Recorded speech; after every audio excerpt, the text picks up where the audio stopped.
Hello दोस्तों, Dhananjay Sharma officials में आपका स्वागत है। आइए हम लोग देखते हैं एसेंचर में आई हुई आज की प्रॉब्लम नंबर 13।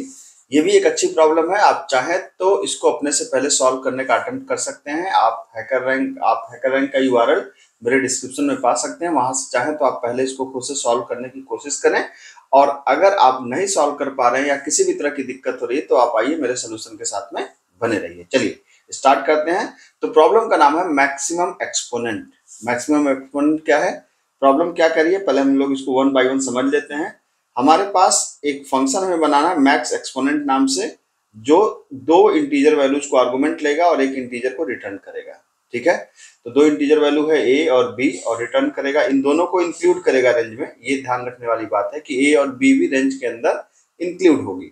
ठीक है, अब ये करना क्या है, the algorithm to find the number with maximum exponent of 2 between the given range.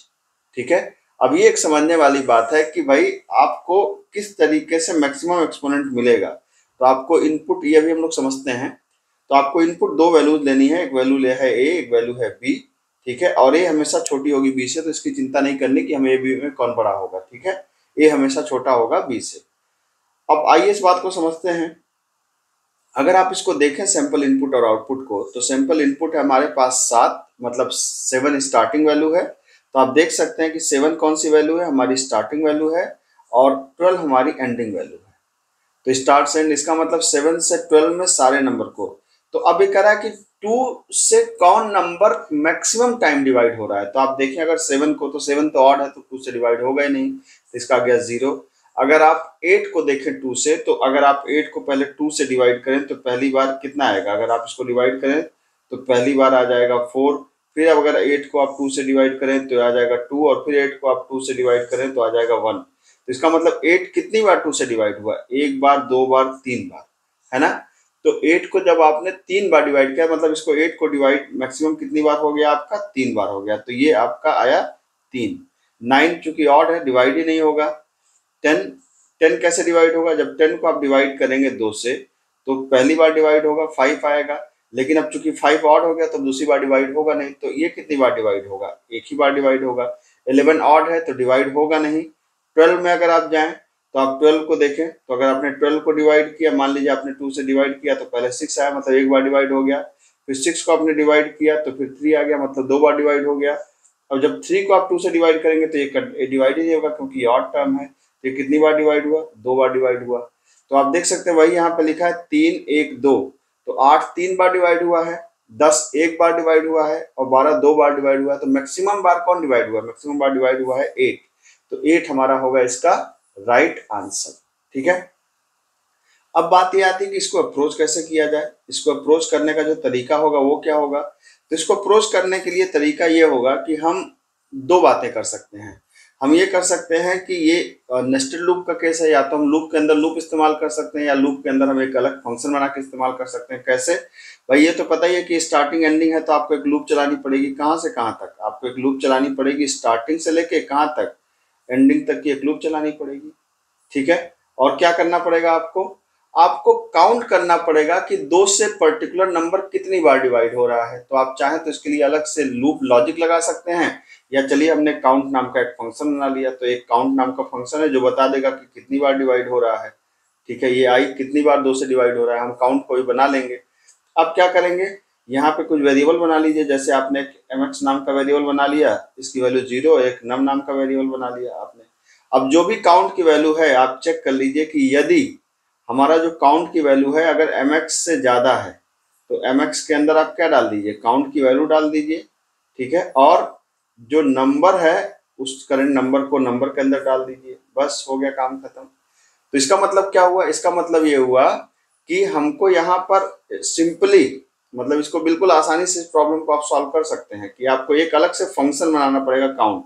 अगर आप फंक्शन नहीं बनाएंगे तो यहाँ पे आपको फिर वाइल की लूप लिखनी पड़ जाएगी। ठीक है, तो वाइल लूप लिखनी पड़ जाएगी। तो दोनों में से जो तरीका आपको पसंद आता है उस तरीके से आप इस प्रॉब्लम को सॉल्व कर सकते हैं। और अगर आप इसके सोल्यूशन को आप चाहें तो अपने से एक बार ट्राई कर सकते हैं, अदरवाइज आप मेरे सोल्यूशन के साथ आना चाहें तो आइए हम लोग देखते हैं। और हमेशा की तरह हम लोग सोल्यूशन किसमें करेंगे, एक बार सोल्यूशन को हम लोग करेंगे C++ में, और फिर सोल्यूशन को हम लोग करेंगे पाइथन में। तो आइए देखते हैं पहले C++ का सोल्यूशन। तो ये हमारी प्रॉब्लम है, हम सीधा यहाँ पे आते हैं अपने इस जगह पे यहाँ पे इसके में सबसे पहले हम लोग इसका देखते हैं C++ का सोल्यूशन। ठीक है, ये आए। अब यहाँ पर C++ के सोल्यूशन में ये पहले से मैंने कुछ कर रखा है, इसको मैं हटा देता हूँ। मैं पूरा शुरू से लिखूंगा जिससे आपको समझने में किसी तरह की कोई दिक्कत ना हो। तो ये हमारी बिल्कुल स्टार्टिंग से स्टार्ट किया। हमने क्या लिया, हमने लिया int स्टार्ट, ठीक है, और एंड। हमने दो वेरिएबल लिया और रीड कर लिया किसको, स्टार्ट को, और फिर रीड कर लिया किसको, हमने एंड को कर लिया। अब क्या कर दिया, हमने एक सॉल्व नाम का फंक्शन बनाया जिसके अंदर हमने स्टार्ट और एंड दोनों को डाल दिया। ठीक, अब यहाँ पे क्या कर सकते हैं हम लोग, अब ये जो भी रिटर्न करेगा, इस रिटर्न को हमने कहा भाई प्रिंट करा दो, तो ये प्रिंट करा देगा। ठीक है, अब सॉल्व फंक्शन को हमने यहाँ पे क्या कर दिया, डिफाइन कर दिया कि भाई एक स्टार्टिंग वैल्यू लो, एक एंडिंग वैल्यू लो। ठीक है, ये डिफाइन कर दिया आपने।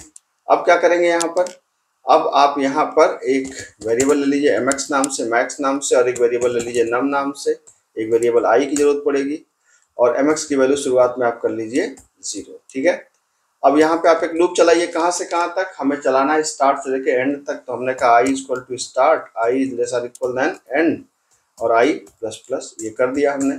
और हमने कहा कि यदि, अब देखिए यहाँ पे हमने एक वेरिएबल ले लिया यहाँ पर c, मान लीजिए काउंट के लिए हमने ले लिया c, और c इज इक्वल टू, हमने कहा काउंट क्या, i, काउंट i मतलब काउंट करके बताओ कि i में i कितनी बार 2 से डिविजिबल हो रहा है। तो अब काउंट फंक्शन तो बना नहीं है, ठीक है, तो हमें बनाना है काउंट फंक्शन को। तो हम क्या करें, हमने कहा int काउंट, और यहाँ पे int क्या ले लिया, नंबर को ले लिया, और हमने कहा कि भाई एक वेरिएबल ले लिया, इसके अंदर c equal to 0 local variable ले लिया, और लूप चला दिया। लूप तब तक चलो जब तक कि नंबर ज्यादा है 0 से, और क्या हो रहा हो, number mod 2 is equal to 0।